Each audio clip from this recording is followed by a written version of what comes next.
And we are back. Welcome to the first day of the quarterfinals now of the World Cup. And to be honest, I'm just going to skip straight to the results from last time. A, because I want to talk about today's quarterfinals as soon as possible. And secondly, there is only a couple of things really to say about the last 16 final games. So let's just get straight into it.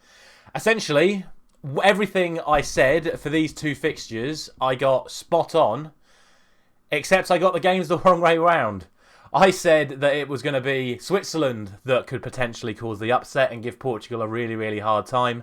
Meanwhile, Spain would work their way through Morocco and then eventually win it quite comfortably. And, well, that couldn't be any further from the truth, could it? It was Morocco that held Spain all the way through to the end of extra time, forcing the penalty shootout, arguably deserving to even win the game across the balance of the entire game. I know Sarabia had that chance right at the very end of extra time for the Spanish, but Morocco more than deserved to get the penalty shootout, and then they took their penalties so well.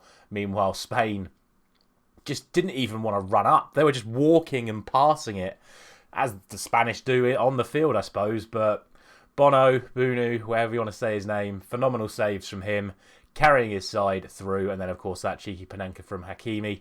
And then obviously the second game, Portugal, proving at long last why I think they are still the team to beat at this tournament. And sorry Dave, I know how much you wanted Switzerland to do well, but unfortunately this was more than a step too far for the Swiss, as they got absolutely obliterated in the end by Portugal. So, all in all, it was a matchday score of 2 to round off the last 16 fixtures. That brings my tournament score now to a nice round 40. So, with only a few games left, we're looking good to get the overall score of 50, which is what I wanted for this tournament. Hopefully, we'll end up getting a bit more, assuming we get these quarterfinals, semis, and the final right. Let's get straight in then to quarterfinals 1 and 2, where now the tournament really, really starts to hot up. And we start with the early game, which is Croatia and Brazil. Now, I'm going to go for a Brazil win. I'm just going to say that off the bat. I'm going to go for 3-1 to Brazil. I think that is more than justified based on what we've seen over the last couple of games.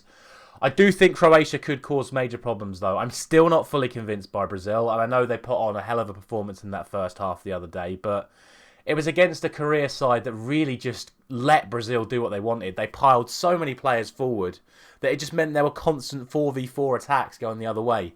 I don't think Croatia are going to do that. Croatia are dogged, they're well organised, and we know ourselves as England fans that Croatia just don't know when to die. So I think this is going to be an interesting one. I still think Brazil have to be considered the favourites. I'm still going to go for Brazil to win this game, but I don't think it would surprise me too much to see Croatia at least force extra time again, if not potentially even sneak a win.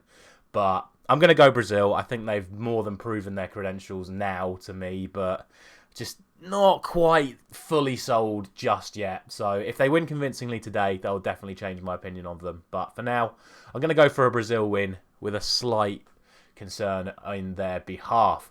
The second game, however, I think is a lot tougher to call. And I know a lot of people are just going, oh, Argentina win. And to an extent, I agree. I think they're the team that have grown in momentum the most. They started off poorly with that defeat and have seemed to have performed better and better and better game on game. But let's be realistic. This is the toughest test they've faced so far.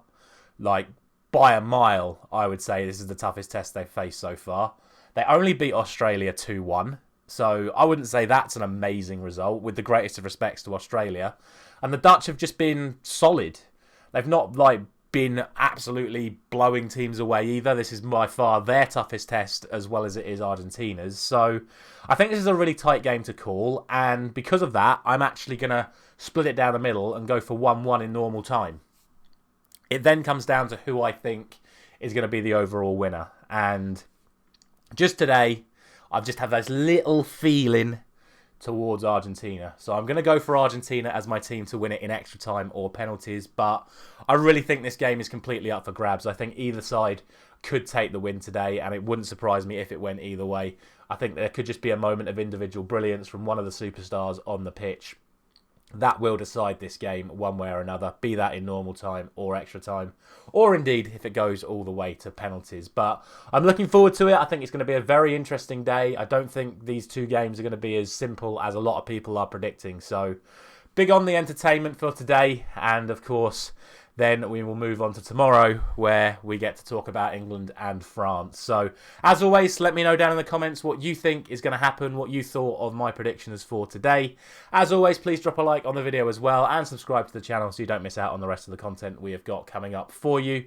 Thank you very much for watching. I will see you again tomorrow morning.